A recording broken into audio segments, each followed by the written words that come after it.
Yo Creative Planner, ketemu lagi dengan saya Kai di channel ini. Dan di video kali ini saya akan membahas mengenai idealisme. Dan kenapa sih idealisme itu diperlukan di dalam pekerjaan? Atau apakah memang benar idealisme itu diperlukan dalam pekerjaan?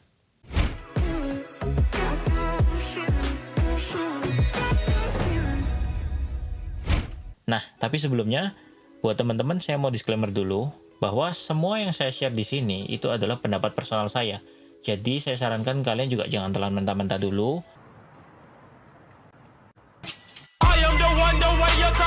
Tapi semoga ini bisa berguna buat kalian semua. Dan jangan lupa kalau kalian merasa video ini berguna, jangan lupa untuk klik like, subscribe, dan juga komen di bawah ini ya. Dan share sebanyak-banyaknya kepada teman kalian. Oke, kita lanjut aja langsung. Jadi sebelum kita bahas lebih dalam, kita harus tahu dulu apa sih sebenarnya idealisme itu.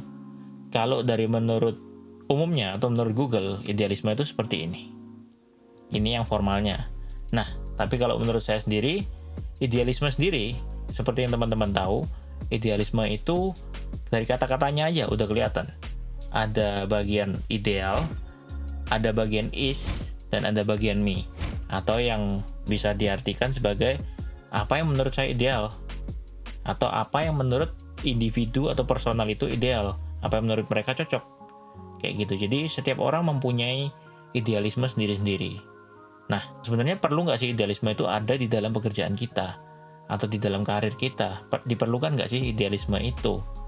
Kalau menurut saya perlu jawabannya, tapi kita harus bisa hati-hati di dalamnya, karena idealisme sendiri itu mempunyai sisi positif dan juga sisi negatif. Nah, kali ini kita akan mulai bahas dari sisi positif dulu ya. Jadi, yang pertama, dengan kita mempunyai idealisme, otomatis kita akan mempunyai standar yang lebih tinggi dibandingkan kompetitor yang lain. Karena kita nggak cuma bekerja untuk uang, tapi kita juga bekerja dengan hati. Karena kita bekerja pasti pengen, kalau kita idealis, kita pasti pengen karya kita itu jadi yang terbagus, jadi yang terbaik, sesuai dengan apa yang kita bayangkan atau sesuai dengan kita lihat itu karya yang ideal, standarnya kita.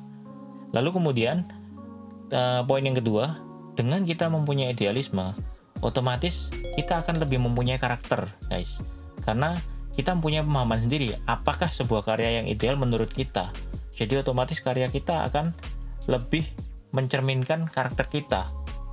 Nah, ini akan nyambung dengan poin yang ketiga, yang dimana poin ketiga itu adalah otomatis dengan kita mempunyai karakter dengan karya kita akan lebih mudah dikenalin oleh calon customer atau calon klien dibandingkan dengan kompetitor yang lain.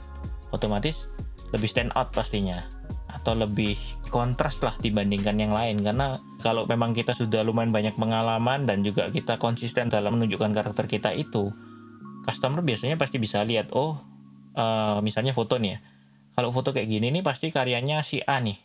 Kalau foto kayak gini pasti karyanya si B. Dia nggak usah lihat dari misalnya ini punyanya siapa aja, udah orang bisa lebih mengenalin, ini karakternya kayak gini memang biasanya kalau misalnya waktu foto. Yang ini karakternya lebih ke candid. Yang ini karakternya lebih konsep. Yang ini lebih ke fashion. Yang ini lebih ke fun atau lebih ke cheerful. Yang ini lebih ke romantic kayak gitu-gitu. Kalau misalnya di bidang saya nih biasanya.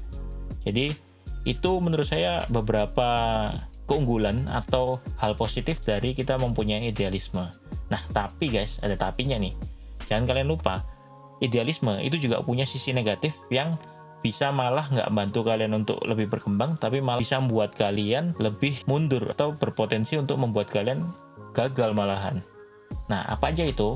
Jadi, poin negatif yang pertama adalah dengan kalian mempunyai idealisme yang tinggi, otomatis kalian bakal lebih rentan terhadap stres.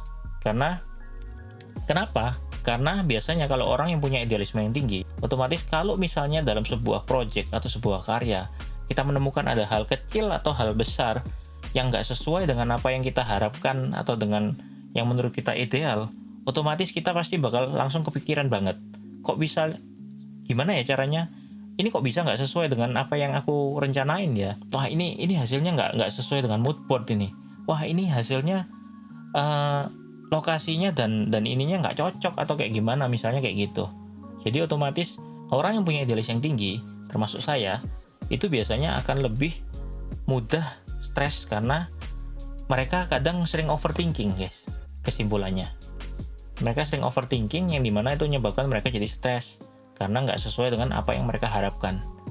Jadi itu poin negatif pertama yang bisa saya sampaikan, dan itu nggak baik. Terus kemudian untuk poin keduanya, orang yang punya idealis yang tinggi biasanya itu akan agak susah untuk mendelegasikan pekerjaan kepada orang lain. Nah, kenapa kok bisa kayak gitu? Ya karena berhubungan dengan poin pertama. Orang yang biasanya mempunyai idealis yang tinggi itu akan punya sedikit keraguan terhadap orang lain. Yang contoh nih misalnya, kalau kita delegasikan ke tim misalnya asisten, atau kita delegasikan ke tim editor, atau kita delegasikan ke tim stylist. Nah, itu kadang kita punya keraguan sendiri nih pasti. Bisa nggak ya mereka ini buat sesuai yang aku pinginin? Mereka ngerti nggak ya apa yang sebenarnya tak pinginin? Kayak gitu. Dan itu buruk guys. Itu nggak baik banget buat pekerjaan kalian. Karena otomatis nanti akan bakal jadi ujung-ujungnya kalian yang ngerjain sendiri semua. So, itu poin kedua. Nah, sekarang kita menuju ke poin terakhir. Poin ketiga, orang yang mempunyai idealisme yang tinggi, itu biasanya kekurangannya adalah dia akan sukar untuk bergaul dengan banyak orang. Jadi saya nggak bilang bergaul dengan orang ya, tapi dia akan jauh lebih pemilih untuk memilih pergaulannya dengan orang yang dirasa dia cocok, orang yang ideal dengan dia. Dan itu juga hal yang nggak baik menurut saya. So guys, itu kalau dari versi saya. Nah, sebelumnya kalau dari versi kalian kayak gimana nih? Kalian punya pengalaman nggak? Kira-kira selama kalian bekerja di dunia kreatif, kalian punya pengalaman yang baik atau yang buruk yang berhubungan dengan idealisme? Share aja ya, komen di bawah, dan ceritain ke saya, gimana sih pengalaman kalian kayak gitu, supaya kita juga bisa saling ngerti nih, oh ternyata idealis itu baik atau enggak, menurut versi kalian sendiri juga. Dan juga jangan lupa nih guys, kalau kalian merasa video ini berguna, jangan lupa ya untuk klik like, subscribe, dan juga share sebanyak-banyaknya ke teman-teman kalian semua. Nah, sekarang kita akan lanjut ke kesimpulannya. Jadi sebenarnya idealisme itu baik nggak sih buat pekerjaan kita? Kalau menurut saya sih sebenarnya kesimpulannya baik. Asal kita bisa tahu kapan penempatannya dan seberapa besar porsi dari idealisme tersebut. Jadi harus balance guys intinya. Karena segala sesuatu yang terlalu banyak atau terlalu sedikit itu pasti nggak baik. Semoga kalian bisa dapat manfaatnya. See you at the next video.